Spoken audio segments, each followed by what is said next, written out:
Everything good with the sound check? Yeah, that's good. Good. Not bad, yeah. I think it's okay. It's okay.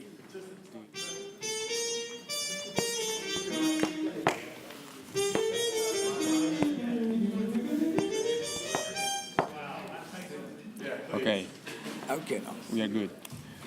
So, here we are with Mulatu Astatke, composer, multi-instrumentalist, and godfather of ethio-jazz. How are Thank you, sir. I'm fine. How was Back your... again. Back again, Yeah, it's good. Last time you were here was in 2013, Exactly. Turin Jazz Festival. Yeah.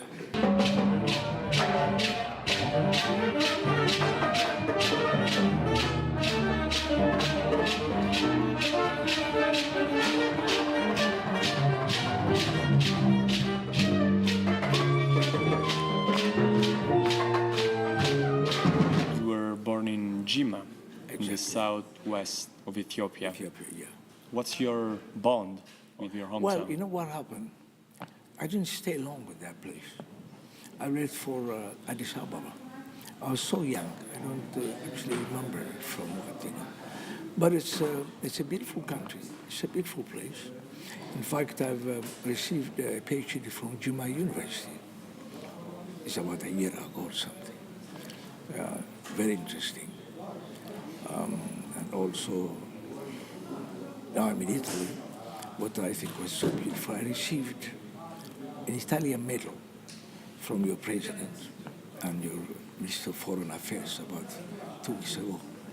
So it was presented to me by your ambassador In Addis Ababa, in my club. in your It club. was a beautiful occasion, I think. It's so nice and so beautiful. So I always say it's a respect, only not for Mulatu, but this is an Italian respect for Africa. And loving and appreciating our contribution to the world and also an African musician. What's your typical day in Addis?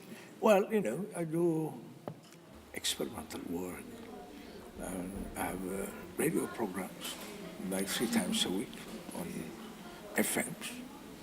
I'm busy preparing what to say and what to do and preparing music and everything. And I do rehearsals in my club. And I also do some researches. Yeah. Music.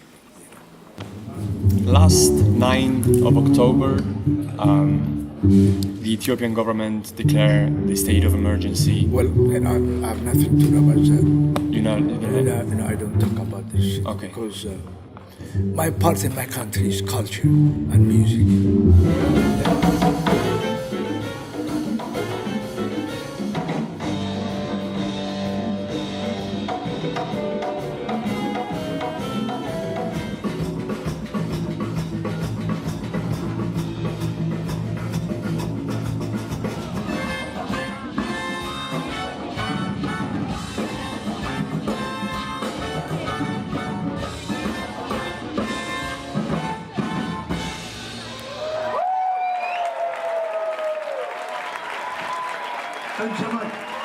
Let's go back to 1958, Boston, US. You were the first African enrolling to the Berklee College of Music. Yes. How did it feel?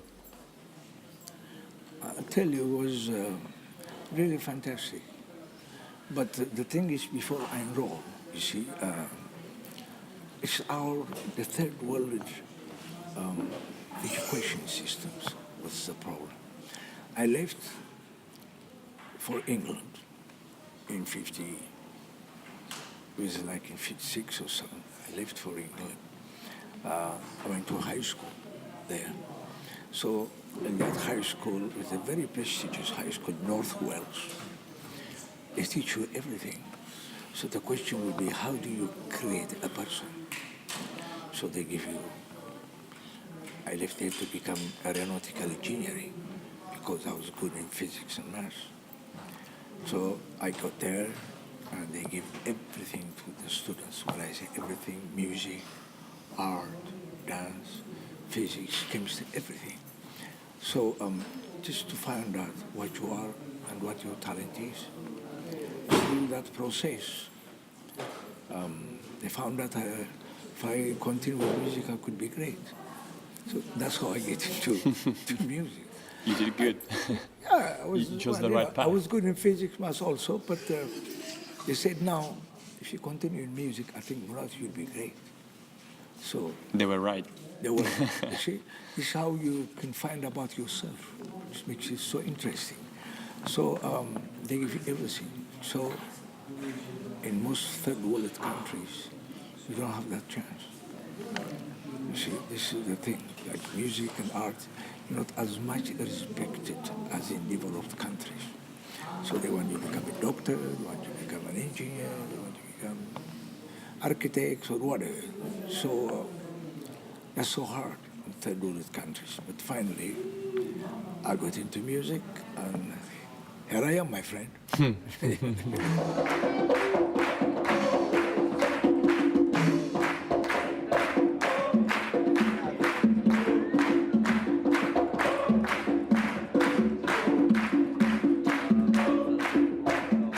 We could talk about the role of the musician, maybe, because back in 2010, for The Economist, you said that, and I quote, musicians are like scientists, just with different chemicals.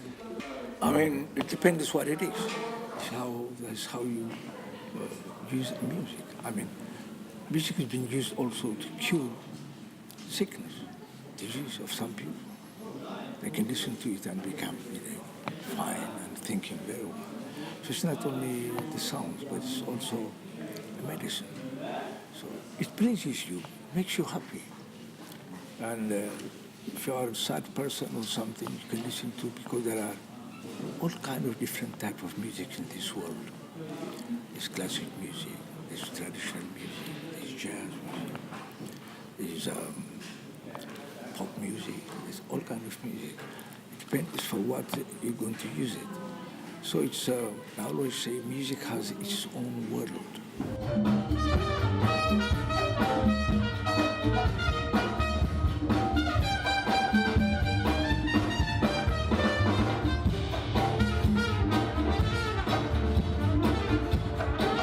It's a piece we call the Kermoso.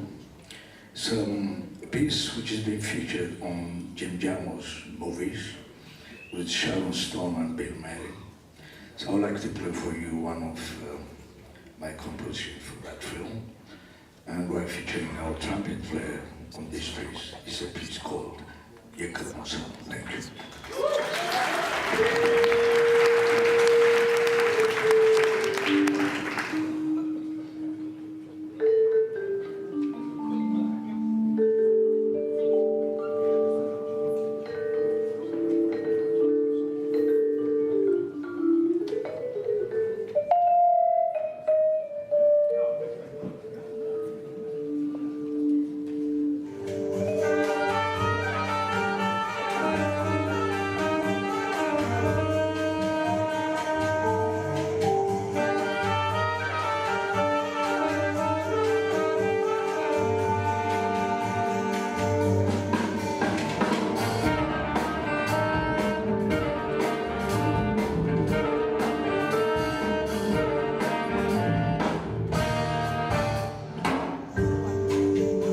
Do you think that the genre you have created, ethio-jazz, is somehow revolutionary? And how long did it take for you to shape this genre?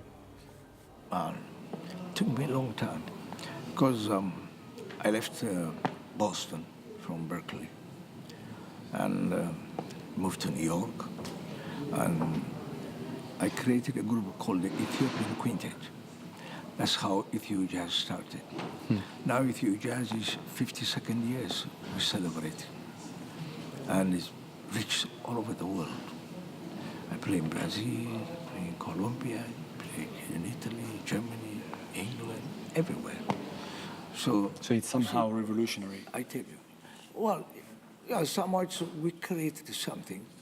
I remember when I get my PhD from Berklee, they said, for your contribution to the music industry in the world, ethio-jazz.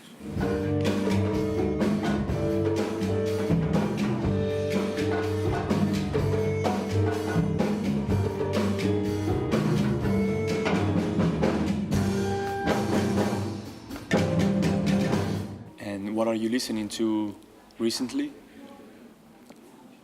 It's the bush people. That's what I listen to. I love them. So genius, so great. Very creative and really scientists. Bush people, you mean people that are living in the bushes? Exactly. What will you bring tonight on Teatro Espace stage? Well, ethio-jazz, my friend. Okay. That's what That's it good. is. Yeah. That's good. Ethio-jazz, yeah. So thank you for the time you spent with us. Thanks so much, sir. Take care. Bye. Thanks. Thank you.